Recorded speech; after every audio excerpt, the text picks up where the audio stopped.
من نبیین اما بعد فاعوذ باللہ من الشیطان الرجیم بسم اللہ الرحمن الرحیم. پڑھیے الصلاۃ والسلام علیک یا رسول اللہ وعلی آلک واصحابک یا حبیب اللہ. الصلاۃ والسلام علیک یا نبی اللہ وعلی آلک واصحابک یا نور اللہ. نویت سنت الاعتکاف. پیارے پیارے اسلامی بھائیوں، جب بھی مسجد میں داخل ہوا کریں یاد کر کے اعتکاف کی نیت کر لیا کریں. ایک تو وہ سنت اعتکاف ہوتا ہے جو رمضان کے آخری عشرے کا ہوتا ہے، جو انشاءاللہ آج شام سے شروع ہو جائے گا. لیکن ایک ہوتا ہے نفلی اعتکاف جو ہم روزانہ مسجد میں آتے ہیں، جیسے ہی داخل ہوا کریں اعتکاف کی نیت کر لیں تو اس سے فائدہ یہ ہوگا کہ آپ مسجد میں جتنی دیر رہیں گے جو بھی عبادت کریں گے اس کا ثواب تو ملے گا، مگر اعتکاف کا ثواب ایکسٹرا یوں سمجھیے کہ شروع ہو جائے گا. دوسرا فائدہ یہ ہوگا کہ مسجد میں کھانا پینا، سونا، سحری یا افطار کرنا یہ جائز نہیں ہے.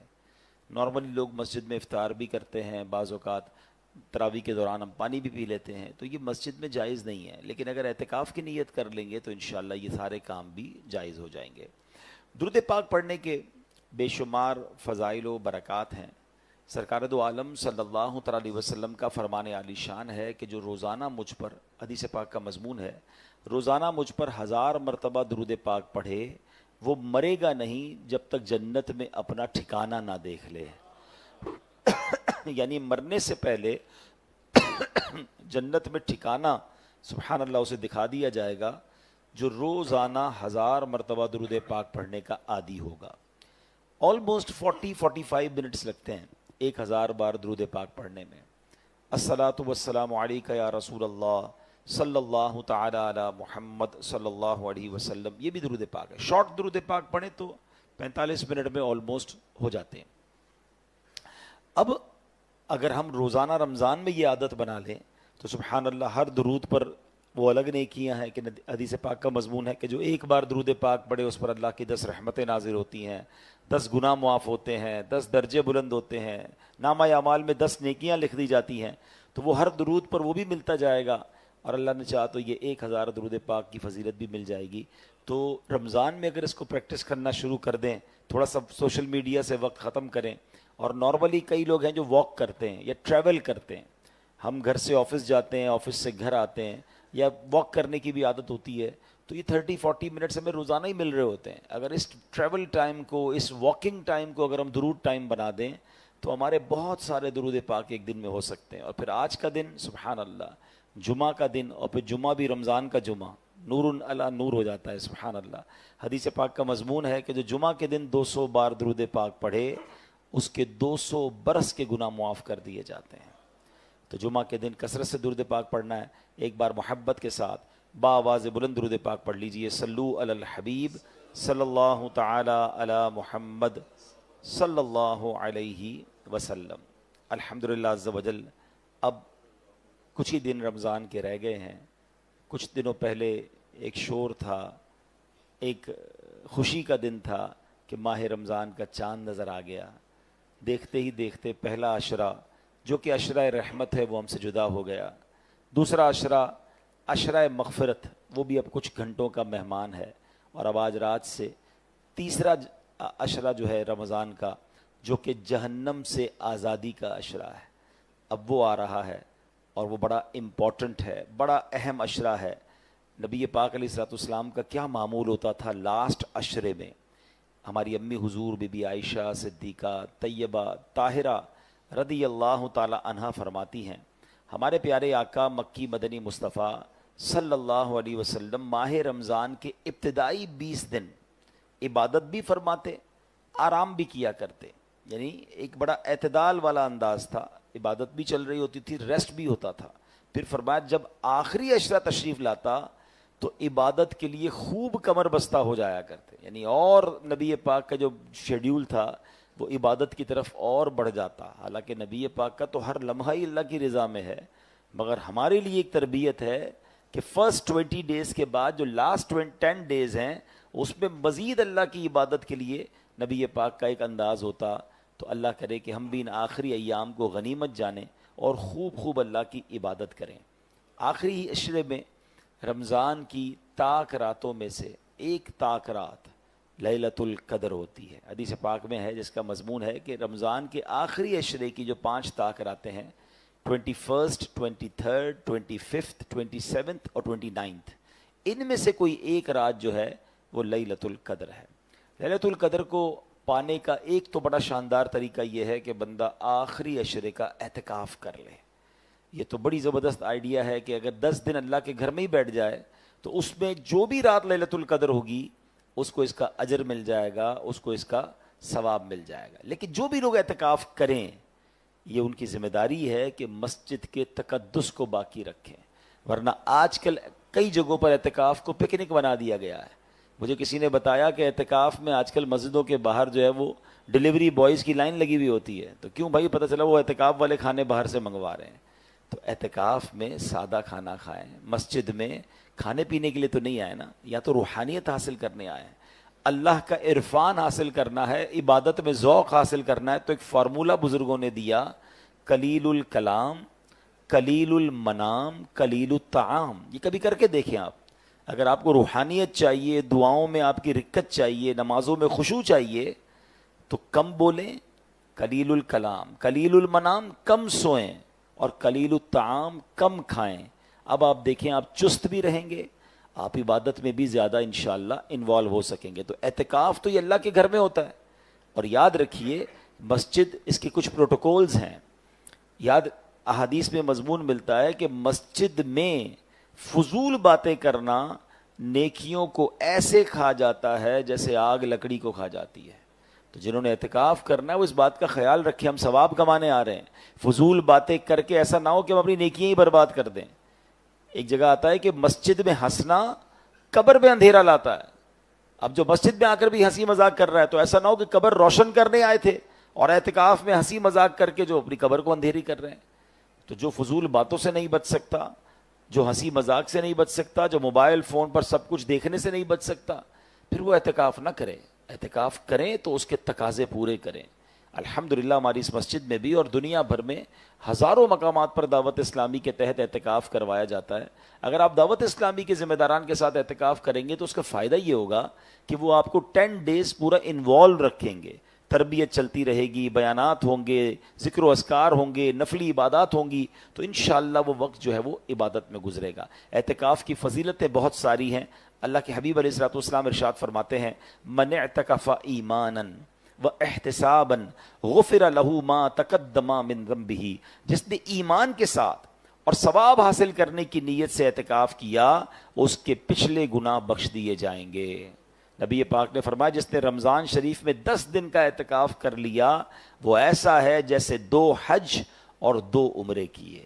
تو یہ بہت بڑی نیکی ہے، اللہ یہ زندگی میں عطا فرمائے. مگر اگین جو بھی آخری عشرے کا اعتکاف کریں گے انہیں ان باتوں کا خیال رکھنا ہے کہ میں اللہ کی عبادت کرنے اور مغفرت کی خیرات لینے آیا ہوں، تو مجھے مسجد کا ادب باقی رکھنا ہے. بعض اوقات کئی دوست ایک ساتھ اعتکاف میں بیٹھ جاتے ہیں تو پھر وہ جو چائے کے ہوٹل پہ ہو رہا ہوتا ہے وہی پھر مسجد میں بھی ہو رہا ہوتا ہے. تو اگر اعتکاف کرنا ہے تو کوشش کریں کہ اپنی گیدرنگ سے ہٹ کر اللہ کی عبادت کرنے کے لیے اعتکاف کریں، پھر انشاءاللہ آپ اس کی برکتیں پا سکیں گے. آج مغرب کی نماز سے پہلے اعتکاف جو آخری عشرے کا کرنے والے لوگ ہیں ان کو یاد رکھنا ہوگا کہ آج مغرب کی نماز سے یعنی غروب آفتاب سے پہلے انہوں نے اس مسجد میں داخل ہو جانا ہے جہاں انہوں نے آخری عشرے کا اعتکاف کرنا ہے. غروب آفتاب کے بعد آپ مسجد میں جائیں گے تو آپ کا اعتکاف شروع نہیں ہوگا. جیسے ہی غروب آفتاب ہوگا 20ویں شب لگے گی آپ کا اعتکاف اسٹارٹ ہو جائے گا. تو یہ بات آپ نے یاد رکھنی ہے. سبحان اللہ. اب آئیے ایک اور بات بتا دوں کہ نبی پاک علیہ الصلوۃ والسلام نے فرمایا جو اللہ پاک کی رضا و خوشنودی کے لیے 1 دن کا اعتکاف کرے گا اللہ پاک اس کے اور جہنم کے درمیان 3 خندقیں حائل کر دے گا. ہر خندق کی جو مسافت ہے یعنی دوری مشرق و مغرب کے فاصلے سے بھی زیادہ ہے، یعنی جہنم سے اتنا دور سے کر دیا جائے گا جو ایک دن کا بھی اعتکاف کر لے۔ تو اگر کوئی 10 دن کا اعتکاف نہیں بھی کر سکتا تو یہ بھی ہم نے معمول دیکھا ہے کہ آخری 3 دن کا کچھ لوگ اعتکاف کر لیتے ہیں 27ویں شب سے، 27، 28، 29، یہ بھی اچھی بات ہے، ورنہ ایک دن کا بھی اعتکاف کیا جا سکتا ہے۔ تو انشاءاللہ ہماری اس مسجد میں بھی اعتکاف ہو رہا ہوگا دعوت اسلامی کے تحت۔ جیسے میں نے بتایا، جو میرے پاس 2 دن پہلے فگرز آئے ہیں، آپ کو جان کر بھی خوشی ہوگی کہ صرف پاکستان میں 14,400 سے زیادہ مسجدوں میں دعوت اسلامی کے تحت اعتکاف کروایا جا رہا ہے۔ یہ الحمدللہ نیٹ ورکنگ آپ دیکھیں کہ مور دین 14,400 مساجد اونلی ان پاکستان کے مختلف شہروں میں، اور وہاں دعوت اسلامی کے جو مبلغین ہیں وہ تربیت کے لیے پہنچ چکے ہوں گے، اور انشاءاللہ آج سے وہ اعتکاف شروع ہوگا۔ ہم اللہ سے دعا کرتے ہیں کہ اس سال جتنے لوگ اعتکاف کریں اللہ کریم سب کا اعتکاف قبول فرمائے اور ان کو اس کی بہترین جزا دے، اور ان کی دعاؤں میں اللہ کریم ہمیں بھی حصہ عطا فرمائے۔ تو الحمدللہ ہم بھی اس کی برکتیں حاصل کریں۔ دعوت اسلامی کے مرکز فیضان مدینہ میں اللہ کی رحمت سے مور دین 6,000 لوگ اعتکاف کر رہے ہیں، اور ہزاروں لوگ پہنچ چکے ہیں، پوری دنیا سے لوگ آ رہے ہیں، اور وہاں چونکہ ایک شاندار تربیت کا نظام ہوتا ہے، تو میں اہلیان کراچی سے جو مجھے یہاں سن رہے ہیں بلکہ پاکستان بھر کے لوگوں سے گزارش کروں گا کہ آخری عشرے کا تو اعتکاف اب شاید آپ کو انرولمنٹ نہ ملے کیونکہ وہاں فل ہو چکا ہے، لیکن کم از کم کچھ دیر کے لیے، ایک دن کے لیے، کسی ایک سحری افطاری کے وقت رات ایک گزارنے کے لیے آپ فیضان مدینہ ضرور جائیے گا، کیونکہ وہاں جو اس وقت روحانی منظر ہے اور جو عبادتوں کا وہاں پر ماشاءاللہ انداز ہے آپ دیکھیں گے تو انشاءاللہ آپ کی روحانیت بھی بڑھے گی۔ خاص طور پہ انشاءاللہ طاق راتوں میں ہو سکے تو کوئی وہاں ضرور وزٹ کیجیے گا۔ اللہ پاک ہم سب کو آخری عشرے کی برکتیں نصیب فرمائے۔ ایک اور عظیم موضوع جس پر انشاءاللہ میں نے ذکر آج کرنا ہے، اور وہ الحمدللہ جو آج رات ہے وہ 21ویں شب ہے، یہ ماہ رمضان کی طاق رات بھی ہے، اور 21 رمضان ہمیں ایک اور عظیم ہستی کا یاد دلاتا ہے، اور وہ ہیں مولا کائنات شیر خدا، مسلمانوں کے چوتھے خلیفہ، امیر المؤمنین، خلیفۃ المسلمین، فاتح خیبر، باب مدینۃ العلم، حضرت علی المرتضیٰ مولا علی شیر خدا کرم اللہ تعالی وجہ الکریم کا یوم شہادت ہے 21 رمضان۔ علی المرتضیٰ شیر خدا ہیں کہ ان سے خوش حبیب کبریا ہیں۔ نبی پاک علیہ الصلوۃ والسلام کی ایک حدیث ہے، مولا علی کی شان دیکھیں، ہیں ان کی عبادتیں، ان کا ذکر اپنی جگہ۔ نبی پاک فرماتے ہیں النظر الی وجہ علی عبادۃ، آقا فرماتے ہیں علی کے چہرے کو دیکھنا عبادت ہے، یعنی ان کو دیکھنا، ان کی زیارت کرنا وہ اللہ کی عبادت ہے۔ اللہ اکبر۔ یہ مولا علی کو خصوصی فضیلت حاصل ہوئی ہے۔ ایک بار حضرت ابوبکر صدیق رضی اللہ تعالیٰ کو دیکھا گیا کہ آپ کی عادت تھی کہ آپ مولا علی کو جب بھی دیکھتے ٹک ٹکی باندھ کر دیکھتے، حالانکہ مسلمانوں کے پہلے خلیفہ ہیں سیدنا ابوبکر صدیق، مگر آپس میں پیار کا بھی عالم یہ تھا، اور مولا علی کو جب بھی دیکھتے ٹک ٹکی باندھ کر دیکھتے۔ تو کسی نے پوچھا کہ یہ اس طرح آپ کیوں ان کا دیدار کرتے ہیں؟ تو فرمایا میں نے اپنے آقا سے سنا ہے کہ بے شک علی کے چہرے کو دیکھنا عبادت ہے۔ تو مولا علی کو صحابہ نے دیکھا، تابعین نے دیکھا، یہ تو ان کو شرف حاصل ہوا۔ ہم جمعے کے دن اللہ سے یہ تو دعا کر سکتے ہیں کہ اللہ کریم ہمیں خواب میں شیر خدا کا دیدار نصیب فرمائے۔ اچھا، اب ایک بڑی خوبصورت قرآن پاک کی آیت ہے، کیونکہ ہم ہر جمعے کو جب بیان کرتے ہیں تو قرآن پاک کی کچھ آیتوں کو ڈیفائن کرتے ہیں اور ان آیتوں سے میسج ایکسٹریکٹ کرنے کی کوشش کرتے ہیں۔ اللہ کریم قرآن مجید میں ارشاد فرماتا ہے، پارہ نمبر 6 ہے سورہ مائدہ، آیت نمبر 55، بسم اللہ الرحمن الرحیم، انما ولیکم اللہ ورسولہ والذین آمنوا الذین یقیمون الصلاۃ ویؤتون الزکاۃ وہم راکعون۔ ترجمہ اس کا کیا ہے؟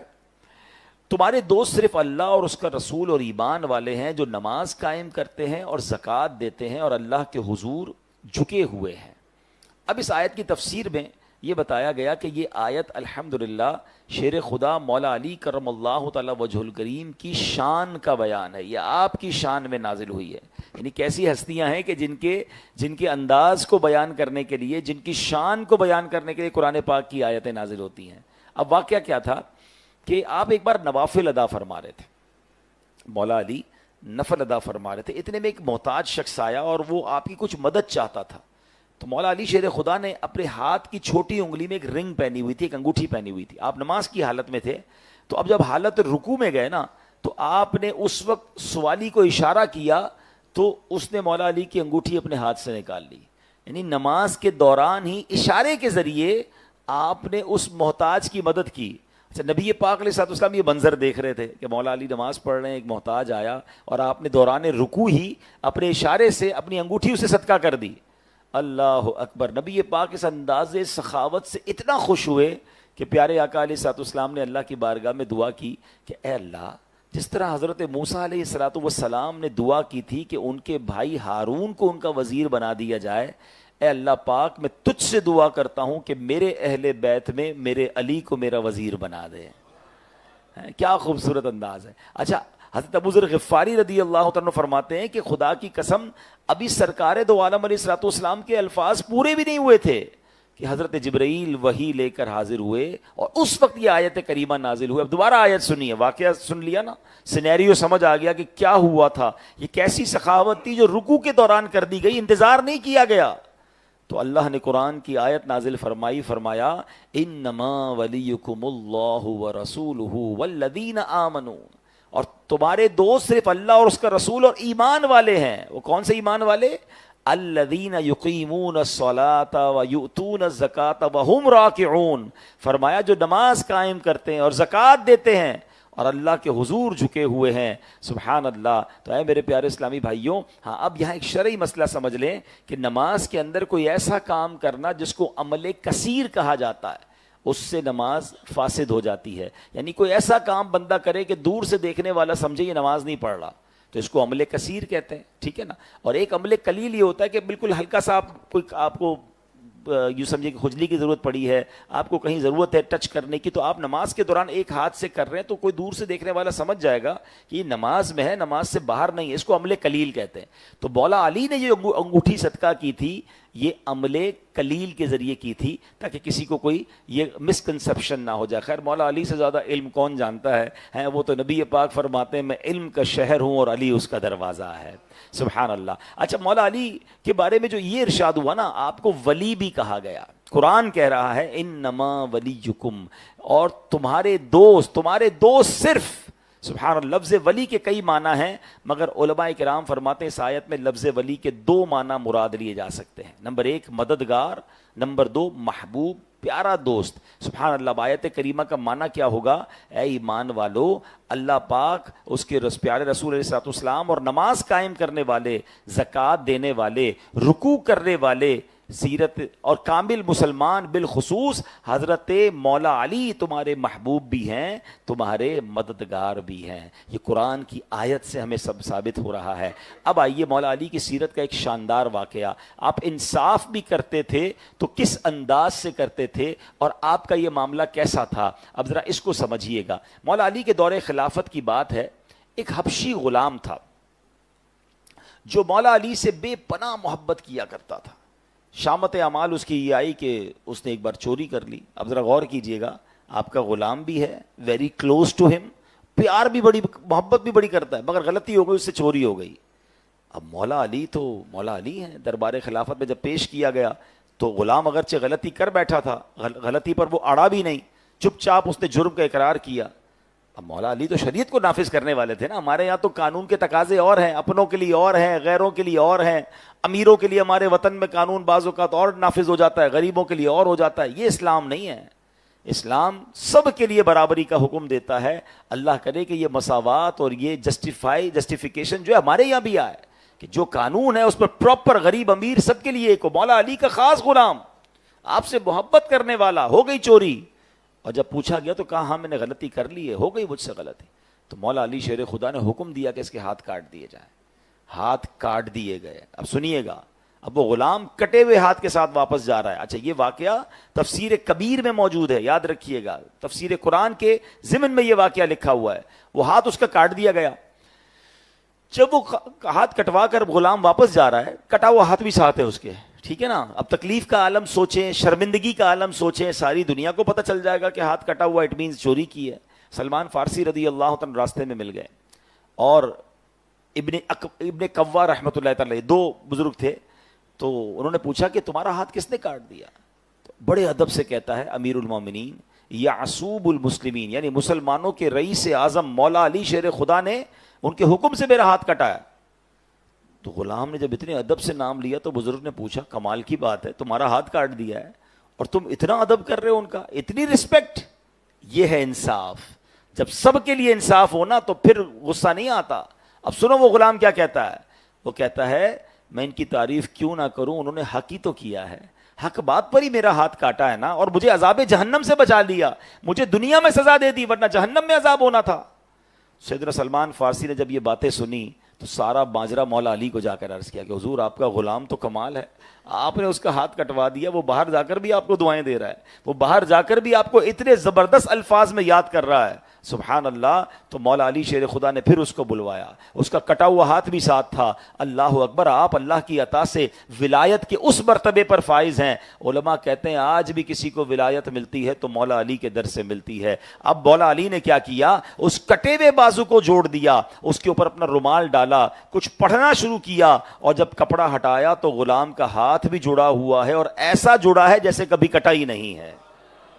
تو یہ اللہ والوں کی شان ہوتی ہے. مولا علی شیر خدا, سبحان اللہ. لیکن یہاں خوبصورت بات سیکھنے کو یہ مل رہی ہے کہ پہلے کے لوگوں کی تربیت کا عالم کیا تھا, اسلام کے احکام پر عمل کرنے کا جذبہ کیسا تھا. سزا ملی, ہاتھ کاٹ دیا گیا, مگر انہوں نے مولا علی کو برا بھلا نہ کہا, انہوں نے فیصلہ حق پر کیا ہے, انصاف پر کیا ہے, غلطی میری تھی, مجھے یہ سزا ملنی چاہیے تھی. تو یہ اسلام کی خوبصورت مثالیں اس زمانے میں ہوا کرتی کہ غلام بھی اس طرح تربیت یافتہ ہوا کرتے تھے. اور آج کیا ہوتا ہے, آج ہمیں کوئی استاد تھوڑا سا ڈانٹ دے, ہمارا ٹیچر ہمیں کوئی سزا دے دے, آج ہمیں جناب ہماری آفس کے اندر ہماری غلطی پر ہی ہماری تنخواہ کاٹ لی جائے, ہمارے لیٹ آنے پر جناب ہمیں کچھ سرزنش کی جائے, تو الٹا اپنی غلطی ماننے کے بجائے اپنے باس کو, اپنے ٹیچر کو. اب بعض اوقات میں نہیں کہتا سارے پولیس والے ٹھیک ہیں, مگر سارے غلط بھی نہیں ہوتے. اب ہم نے خود جناب ہیلمٹ نہیں پہنا, یا ہم نے خود جناب اپنی گاڑی میں سگنل توڑا,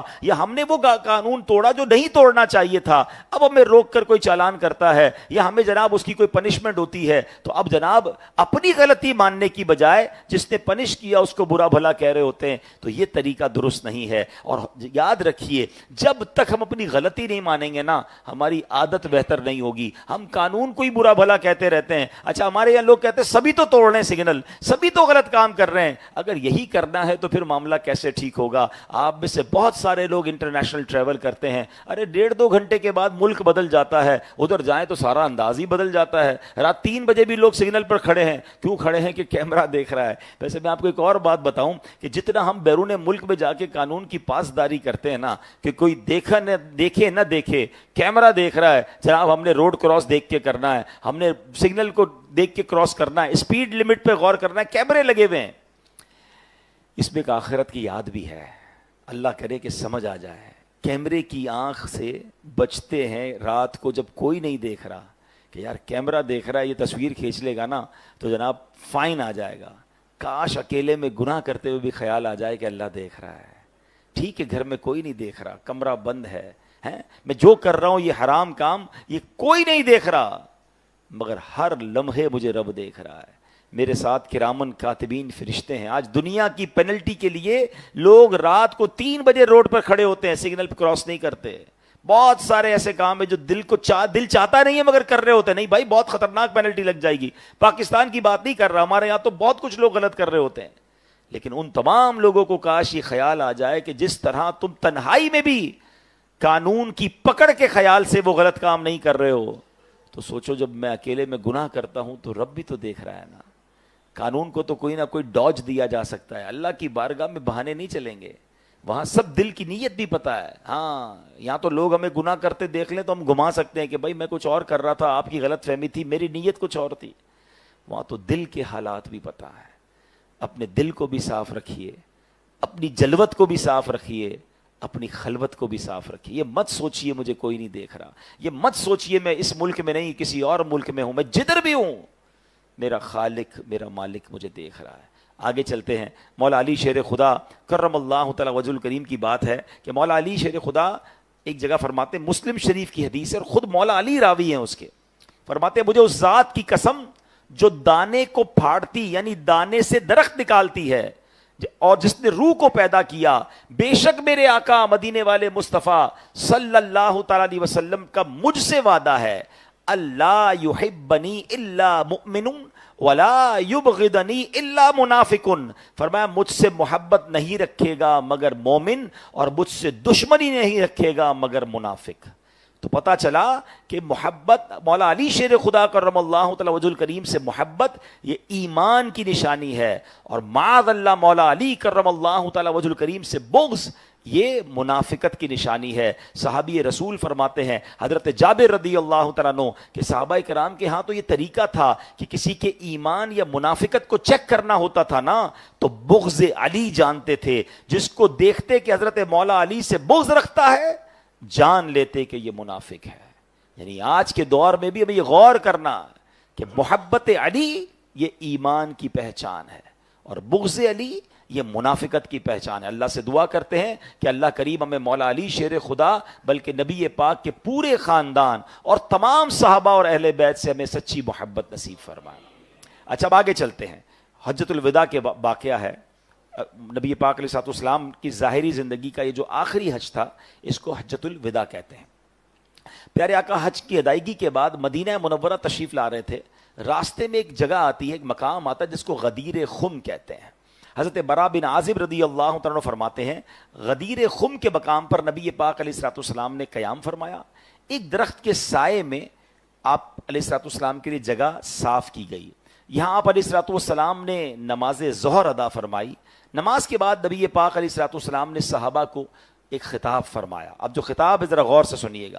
آقا فرماتے ہیں الستم تعلمون انی اولا بالمؤمنین من انفسہم، یعنی اے میرے صحابہ کیا تم نہیں جانتے کہ میں مسلمانوں کا ان کی جان سے زیادہ مالک ہوں؟ صحابہ کرام نے عرض کی بلا، یعنی کیوں نہیں یا رسول اللہ صلی اللہ تعالی علیہ وسلم، یقیناً آپ ہماری جانوں سے زیادہ ہمارے مالک ہیں۔ تو اللہ پاک کے نبی رسول ہاشمی صلی اللہ تعالی علیہ وسلم نے دوبارہ فرمایا الستم تعلمون انی اولا بکل مؤمن من نفسہ، کیا تم نہیں جانتے کہ میں ہر مسلمان کا اس کی جان سے زیادہ مالک ہوں؟ صحابہ کرام نے پھر عرض کی بلا یا رسول اللہ کیوں نہیں، ہم میں سے ہر کسی کی جان سے زیادہ ہمارے مالک ہیں۔ اب مالک و مختار نبی رسول ہاشمی صلی اللہ علیہ وسلم نے حسنین کریمین کے بابا جان حضرت مولا علی شیر خدا کرم اللہ تعالی وجہ الکریم کا مبارک ہاتھ اپنے ہاتھ میں لیا اور فرمایا من کنت مولاہ فعلی مولا، جس کا میں مولا ہوں اس کے علی مولا ہے۔ پھر آپ علیہ السلام نے دعا کی اللہم والی من والاہ وعادی من عادہ، اے اللہ پاک جو علی سے محبت کرے تو اس سے محبت فرما، جو علی سے دشمنی رکھے تو اس سے دشمنی فرما۔ یہ صاف صاف اعلان نبی پاک علیہ السلام نے غدیر خم کے موقع پر فرمایا، جس کا میں مولا اس کے علی مولا ہے، جو علی سے محبت کرے مولا تو ان سے محبت فرما، اور جو ان سے دشمنی رکھے میرے کریم مولا تو ان سے دشمنی فرما۔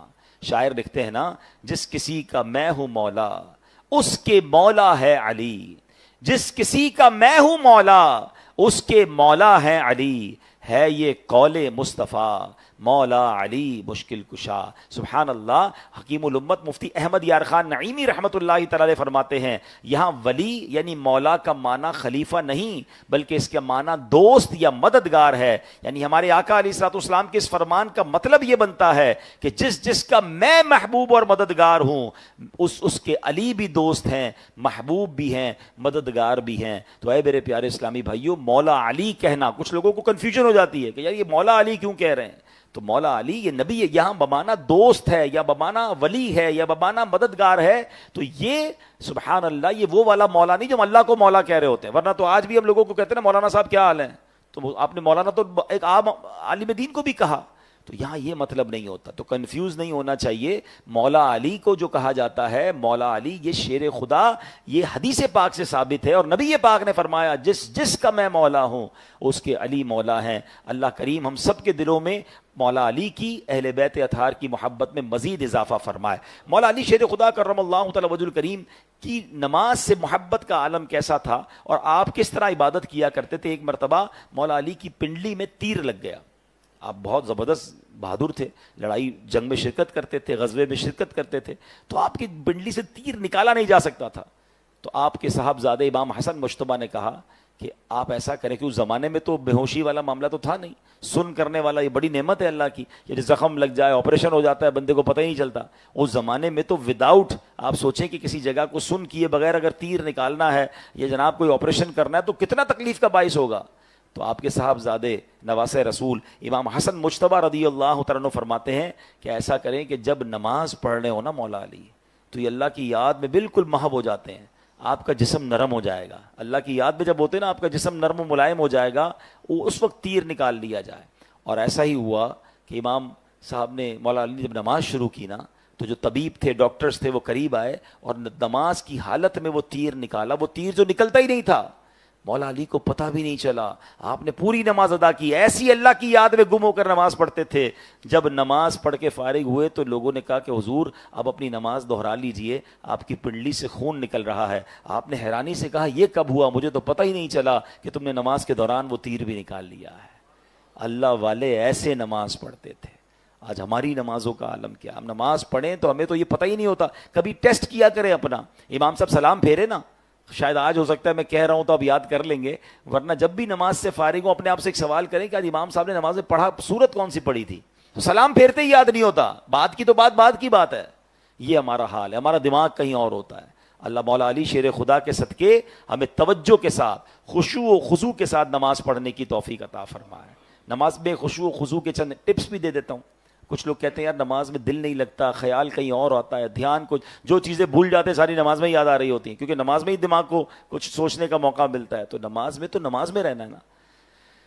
تو علماء فرماتے ہیں کہ پہلا تو یہ کریں کہ نماز میں توجہ ہٹانے والی جتنی چیزیں ہونا وہ سب ہٹا دینی چاہیے. مثلاً نقش و نگار والی کوئی دیوار ہو نا, اس کے سامنے نماز نہیں پڑھنا چاہیے, ورنہ بندہ اس کے نقش و نگار میں گم ہو جاتا ہے. موبائل فون یا تو بند کر دیا کریں یا سائلنٹ کر دیا کریں. کچھ لوگ وائبریٹ رکھتے ہیں, وہ نماز میں بھی یاد دلا رہا ہوتا ہے کچھ آ رہا ہے, جب ہلتا رہے گا تو آپ کو لگے گا کچھ آ رہا ہے, پھر دھیان اس طرف ہے. یا تو دور کر دیں اپنے آپ سے, یا سائلنٹ کر دیں یا آف کر دیں. پھر گرمی لگ رہی ہے تو پنکھا وغیرہ چلا لیں, اللہ نے نوازا ہے اور آپ اے سی کی ضرورت محسوس کرتے ہیں تو اے سی چلا لیں. اپنے آپ کو ریلیکس موڈ میں رکھیں کہ اب مجھے نماز میں گرمی نہ لگے. اسی طرح فرمائے کہ سردی ہو تو گرم چادر وغیرہ اوڑھ لیں, یا گھر میں ہیٹر وغیرہ ہو تو وہ لگا لیں. کھایا پیا نہیں ہے ابھی تو روزہ, اس کے علاوہ نماز میں اگر آپ کو بہت پیاس لگ رہی ہے, واش روم جانے کی حاجت ہے تو فری ہو جائیں, پانی پی لیں, کھانا کھا لیں. آپ کو واش روم جانا ہے فری ہو جائیں, تاکہ نماز میں آپ کو کوئی چیز ڈی فوکس نہ کرے, آپ کا فوکس نماز میں رہے. ایک اور طریقہ نماز میں دل لگانے کا یہ ہے کہ آپ نماز کے معنی کو سمجھ لیں. میں مشورہ دیا کرتا ہوں, دوبارہ عرض کر دیتا ہوں کہ آخری پارہ جو ہے نا, 30واں پارہ, کم از کم اس کو ترجمے اور تفسیر کے ساتھ 2-3 بار پڑھ لیں. سورہ فاتحہ کا ترجمہ اور تفسیر پڑھ لیں, اور چند مشہور مزید صورتوں کو ایڈ آن کر لیں تو اور اچھا ہے. سورہ رحمان ہے, سورہ ملک ہے, سورہ یاسین ہے. اس کا فائدہ یہ ہوگا کہ نارملی امام صاحبان بھی اور ہم خود بھی نماز میں انہی صورتوں میں سے کسی آیتوں کی یا صورتوں کی تلاوت کر رہے ہوتے ہیں. تو جب معنی ذہن میں ہوگا کہ امام صاحب کیا پڑھ رہے ہیں, تو آپ پھر نماز میں شامل رہیں گے اور انشاءاللہ نماز میں دل لگا رہے گا. اللہ ہمیں خشوع و خضوع کے ساتھ نماز پڑھنے کی توفیق عطا فرمائے. مولا علی شیر خدا کیسے سخی تھے, آپ کی باتیں تو اتنی ہیں کہ میں انشاءاللہ یہ بھی میں بتا دوں کہ آج رات چونکہ 21ویں شب ہے, تو آج رات سے ہماری اسی مسجد میں 5 طاق راتوں میں انشاءاللہ عز و جل اجتماع ذکر و نعت ہوگا. اور اس کا انداز یہ ہوگا کہ روزانہ 11:30 بجے صلاۃ التسبیح کی نماز با جماعت ادا کی جائے گی, اور انشاءاللہ 12 بجے کے قریب یہاں بیان شروع ہو جائے گا. اور 5 راتوں میں ڈفرنٹ ٹاپکس پر بیانات ہوں گے, جو سوشل میڈیا پہ ہم نے ٹاپکس بھی دے دیے ہیں. انشاءاللہ 5 بیانات میں میری انشاءاللہ حاضری ہوگی یہاں پر, ہمارے ساتھ مل کر طاق رات منائیں. اور پھر انشاءاللہ 1 بجے کے قریب یہاں دعا ہوا کرے گی, اور انشاءاللہ ہم اجتماع سے فارغ ہو جایا کریں گے. تو بہرحال آج رات بھی آپ آئیں تو مولا علی کی باتیں بھی ہوں گی, اور آج رات انشاءاللہ لیلۃ القدر کی بھی جو فضیلتیں ہیں وہ بھی انشاءاللہ تفصیل سے بیان کریں گے. تو مولا علی کی سخاوت کا عالم کیا تھا کہ ایک مرتبہ مولا علی کے پاس 4 درہم تھے. آپ نے 4 درہم اللہ کی راہ میں صدقہ کیے. اس کا انداز یوں اپنایا کہ 1 درہم دن کے وقت میں صدقہ کیا, 1 رات کے وقت میں کیا, 1 درہم چھپا کے صدقہ کیا, 1 درہم لوگوں کے سامنے صدقہ کیا. یعنی صدقہ کرنے کے جتنے انداز بن سکتے تھے نا, آپ نے وہ سارے انداز اپنائے. اللہ کریم کو مولا علی شیر خدا کی ادا اتنی پسند آئی کہ قرآن پاک کی ایک اور آیت نازل ہو گئی. یہ کیسی ہستیاں تھیں کہ جن کے اعمال پر قرآن نازل ہوتا تھا. یعنی آپ قرآن کی آیت نازل ہونے کا مطلب سمجھتے ہیں, قیامت تک قرآن نے پڑھا جانا ہے.